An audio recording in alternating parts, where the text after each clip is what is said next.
do we think creativity is at a slowdown? Are we hitting that the peak of the curve?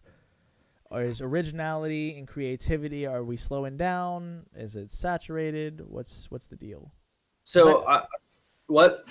I see, and the reason why I ask this is because obviously, if you listen to the radio or if you Yeah. listen to music, you watch movies, then you'll everybody sees like remakes coming out. Everybody will Oh, yeah. see, just generally overused ideas or reused ideas. So, this is a question that goes out to everybody: Yeah. is originality dead, dying, or has it slowed down, or is it amping up? What I are your feel like thoughts? honestly, like with our generation and where we are now, with people that are like 20s to 30s, I feel like this is like the kind of like I'm not worst kind of time, but like it is definitely to where when you're a kid, everything's new, so everything's so fresh, and you're Right. like, oh, cool, like check this out, check this out. But then like we're just hitting that point to where like we've kind of seen like quote unquote everything. So everything starts to be a little bit more redundant now. It's like, okay, I've seen, and this is why I personally don't like. I mean, I know that people are going to get on to me about this one, but I personally do not like superhero movies, like Marvel movies, whatever, because they tend to be a little more cookie cutter-ish. I'm not saying Right. every Marvel movie is, but you take most of them except for the Dark Knight. That one's a good one. But like they take this cookie cutter approach to where it's like, here's this nerdy kid or here's this whoever, and this is how they get a power, and this is the short time frame where they're messing around with their new power, and then guess what, there's an enemy, and then after that this is like why they're the enemy, then they start fighting, and then oh, the bad guys lose, or like the good guys losing, oh no, no, but through the power of love and friendship we beat them, and then guess what, there's an after credit scene showing another bad guy. Whoa, never seen that before. Like Well, that's the thing. So that's the reason why I asked this, because yeah, it seems as though that we have identified the architects yeah, of what makes up a yeah, superhero. We've yeah, identified the architects of what storytelling is. So now we know that we have architects for basic storytelling. So we yeah, know that there's the adventure story, there is the discovery story, there is like I know there's like a list, and I don't really have. yeah, Um, yeah, definitely. Core ones, whatever. yeah, I know there's like basic like five, like I think there's five like basic categories for storytelling. Like there's the romance novel. I don't remember what they are, but I'll have to look them up later. Yeah, Um, but almost every story that we've come up with has fallen into those categories some yeah, way or another, and so we've developed these archetypes or archetypes for archetypes. these characters that we tell these stories about. My Yeah, mom, Gina, my mom says, "Slowed down. Most people followed whatever is in the latest trend." That's the other thing. I think people do follow what's in the trend because it's yeah, the quickest, easiest way to get popular. yeah. So that's another issue. Also, people are influenced by other people, so you take this person who's influenced by this person who is influenced by this one. Like it tends to be very kind of like linear to where you tend to get a lot of this same stories happening a lot of time. Even with music too, like there's only so many ways. Like it. I mean, as a songwriter myself, like I guess it's kind of weird for me to say it, but like a lot of music tends to be very similar to where you don't want to, most of the time you do write music with the listener in mind, so you don't want to, I mean, like, yeah, like, yeah, you write music for yourself as well, but like if you want to write music that other people are gonna like listen to, you want to follow a certain pattern. You don't want to like throw the listener for too big of a loop, because or else it's very daunting, and it like people get turned off by it. So a lot of times, like with like really crazy like time signatures or like key changes or anything, they like people are just will be like, oh man, this sounds weird, or like I don't really like this. Right. Get too experimental with it. Well, the thing is, I know that there have been a lot of issues with copyright in the music industry lately. I know Ed Sheeran got hit or something like that, maybe like 2 years ago. But the problem being is there's only 12 notes in music. Yeah. So there are only a specific number of combinations of those 12 notes that you can actually make. So Yeah. I do think that there's a limit on what we can do, but have we hit that limit? And where is that limit? Where do we go once we find that limit? Yeah. So It's I don't know. So Yeah, it's definitely like a weird kind of like position too, because like you can always come out with new stuff. Like I guarantee you, like the newest song that we came out with, there's nothing exactly like it, but there are definitely things that will, you can be reminded of, like, oh, that reminds me of this, or that reminds me of that. right. So, I mean, but everything's built on ideas are built on top of each other. yeah, That's why I find it so fascinating. Before we had technology and before we had social media, before we had the internet, especially, yeah, how how how influential creativity actually was. So someone like Jimi Hendrix, and I've talked about this on the podcast before. yeah, There wasn't really a style like his yeah, before he kind of came out and developed that style, and like he was a game changer. yeah, hmm, I mean, and we can even go into the sciences and talk about Newton or especially Newton. Um, yeah, like the dude developed calculus. yeah, Like what? How do you yeah, just develop a whole math? yeah. That's crazy. And Yeah, that is not only that is not only creativity, yeah, but that's also logic. Like, and there's some sort of logic that sort of underlays that creative process. I mean, the man was a genius, hands down. yeah, Nikola Tesla, the guy that is responsible for the reason why we're able to communicate through these like devices. yeah. Yeah, I mean, these people didn't have these ideas presented to them beforehand. I mean, I definitely think that was a wave of creativity, and there are those revolutionary ideas. But I think with everything being so saturated now with the internet, I think we've kind of slowed down on that. yeah, The other thing is I'm reading a lot about priming in my social psychology class and what priming does to humans. And what priming basically is it takes away from your creative juices as well as automatically stimulating you with some sort of other idea. So if I ask you to name a color or something, yeah.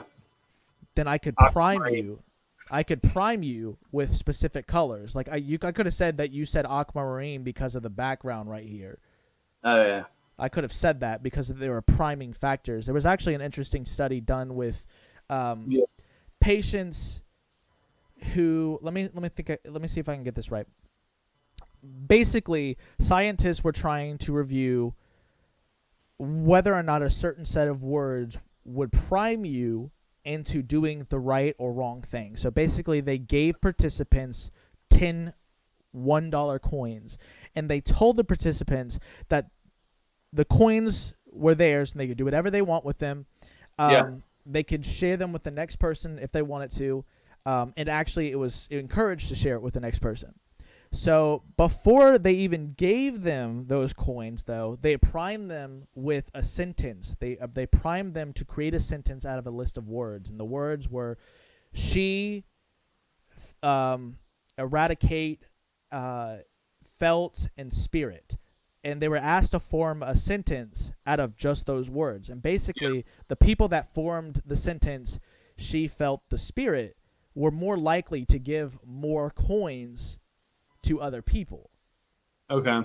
So they primed the other person to think about religion. They primed them to think about God, and they primed them to think in a positive way. So that way their actions would reflect that sentence that they created. Yeah, definitely. So priming in itself, I think, and I know this is a confusing topic, but I'm trying to get back to creativity. And I think that priming with all the saturation on the internet and seeing what we have has actually inhibited us from being creative. So there's so much that we have online that we can see and we can take in, we can absorb, but it's really hard to kind of sidestep all that and create something incredibly individualistic and creative. So Definitely. I think with the saturation of the internet, it's made it hard to be creative. Yeah, because I'd say like even on small scales of priming, like when people say like name a number 1 through 10, typically like a majority of people will say 7 because of lucky number 7 or whatever. Or like even with like a magic trick, like you take like a deck of cards and like you unfold it to where like there's one that like goes a little bit closer to the person, so they'll like take out like certain card that you you know. So that all kind of like goes into the concept of priming, but like yeah, definitely like I feel like this is why creative people and like creative fields is just like it's so challenging because you have to be like a pioneer, like a trailblazer to succeed at these things. You have to be willing to take risks, and you have to be willing to just do stuff that's outside of the norm without like the repercussions of like, oh, I'm not really feeling that, or like that doesn't like really sound good, or like I could say even like I don't know, I'm not like a chef, but to try to relate like going to test this theory tomorrow. Yeah, but like with say like you're a chef and you're trying to like make a new dish, or you're trying to be creative with it, like yeah, you still have all the same ingredients, but like you have some people that all they eat is chicken nuggets and cheese sticks and stuff, so like they're not gonna like the exquisite flavor you're gonna put in front of them. So like that's another article too. Well, again, one of the sad aspects of being creative, and I think that this kind of plays into the fact of what we're saying, is most creative people tend to be isolated. They tend to be the people that, forge their own path, and they're the people that are sort of alone. Yeah. So they focus on that originality aspect, isolated from other content, because they want to be able to create the next big thing. Yeah. So, I mean, I've watched a lot of Jordan Peterson, and he kind of explains my dog in the background. Great question with good thought process. Oh, mommy. That's my mom, guys. She has to say that. She's required to say that. But anyways, I think it's Jordan Peterson talks about the fact that most creative people, it's like a gift and a curse at the same time, where these creative people are so daunted with this overwhelming task to be original that it kind of can become lonely. Yeah. So. And also, you feel like if you're not creating something original, that like you're more or less like failing at what you do. But like it is so challenging because like you have these ingredients that you use as well. We're limited by our minds too, of what we can imagine and what we can put together. Well, I told you guys, I remember having a conversation with you and Drew a long time ago, and I think we were sitting on your bed, and I was like, you know what, the one thing I really want to accomplish is to leave like one original idea, if I could, like one good original idea before I go. That would be like a blessing, because that's what I'm motivated to do, is just have that one original idea that could help change the world. That's just revolutionary, and people are like, dang, that's original. You're talking about like an idea rather than like a... Yeah, it doesn't have to be like an invention. It doesn't have to be anything. I'm talking about like an idea. Like I'm talking about like whether it's a philosophy or whatever, just something that's revolutionary and something that's an original idea, because that is so hard to come by.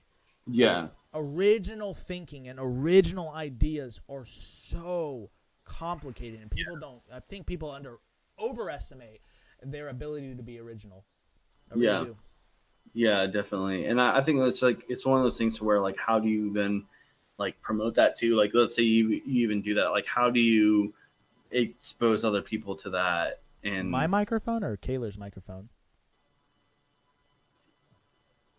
I think your microphone's fine. I can hear you, and I get good feedback. I think it's mine. I can hear you fine. Yeah, personally. No, it's mine. It's because I'm not talking like directly into it. So, but I get anyways, what you. were you saying? What were you saying? Like how to like kind of like promote that with other people, and how to get other people to recognize too that that is a complete like original good idea. Because you get like honestly, you could come up with something that's like really good and really innovative, but then you try to tell somebody else, and then they might not understand it, or like it might be something that's not well received. You know, Mine. No. It should be better. Like I'm getting, like I don't want to overpower it because it's like going into the yellow and then almost hitting red. So I'll keep it where it's at. yeah. Blah blah blah. Yeah. Okay, keep going. But yeah, so I don't know, like what else about like creativity? All I know is just like it's something that's difficult, and honestly, another thing too is some people don't give themselves credit, Yeah. and a lot of people you'll meet so many people that are just like, oh, I'm not a creative person, and I'm not whatever. It's just like I think that they just haven't put their foot forward in the creativity realm, or it might be just not something that they're um maybe just something that they haven't found yet, really. Because I could say I'm like, even though like you can be creative with like music, but like I don't know how creative I'd be with gardening or something else, you know. So it's kind of like finding that one passion that you can be creative with. Yeah. Where do the juices flow? I've actually had this talk with Dell. What is the path of least resistance? And this goes to what motivates you. Not even Yeah, just a creativity, but what is the path to least resistance? Like, how are you gonna better yourself? Like, how are you gonna be better? Like, um, how are you going to find what your niche is in life? And yeah, how do you do that? And so we had a conversation about finding what you want to do, and what's the path of least resistance. And sometimes there's gonna be fight back, in your own internal struggle with oh yeah, accomplishing tasks, because everybody gets down on certain things, and there are tasks even outside of whatever is the path of least resistance that you need to focus on that are in the way. So yeah. sometimes there are those tasks that are like that, but in general you kind of want to find what your niche is, what is the path of least resistance. Yeah, like path of resistance for like each individual. Yeah. Like, I remember we had a conversation mm, one time. We were at my old apartment, and we were walking Stark, oh yeah, and that's right. you and I were talking about it, and we were talking about what, like, Ideal society, I think it was. like, in a perfect world, how would, in a perfect governing world in Yeah, today's society, like, how could people actually create a utopia? Like, what would be a utopia? What like would how that look like? And you actually said one of the best answers I'd ever gotten from that. And you were like, well, everybody would have to have a purpose, and like everybody would have to be able to live out that purpose and feel purposeful. yes. And so I was like, that makes total sense, because if everybody has a purpose, then they would obviously do what they would want to do, and they wouldn't want to uh, neglect on certain choices. So I thought that was a really interesting answer. And it was to elaborate on that. It was just kind of like saying like if you're a person like you're say like person X is like they are a baker and that's what their purpose is. Like and if that's what they love is they love baking things and they love coming out with new cakes and new flavors and stuff. Then they'll come out with the craziest, coolest stuff, and like in that utopian society, like you could just share it with people because you'd be getting ingredients, you'd be getting whatever, and then like you'd have another person who is a game developer that just comes out with all these like really cool, crazy games, and Just like wants to share it. Yeah. nobody has to like worry about um like going like going hungry or anything. But then like you kind of cross into that territory of like when does that utopian society become like Dystopian. yeah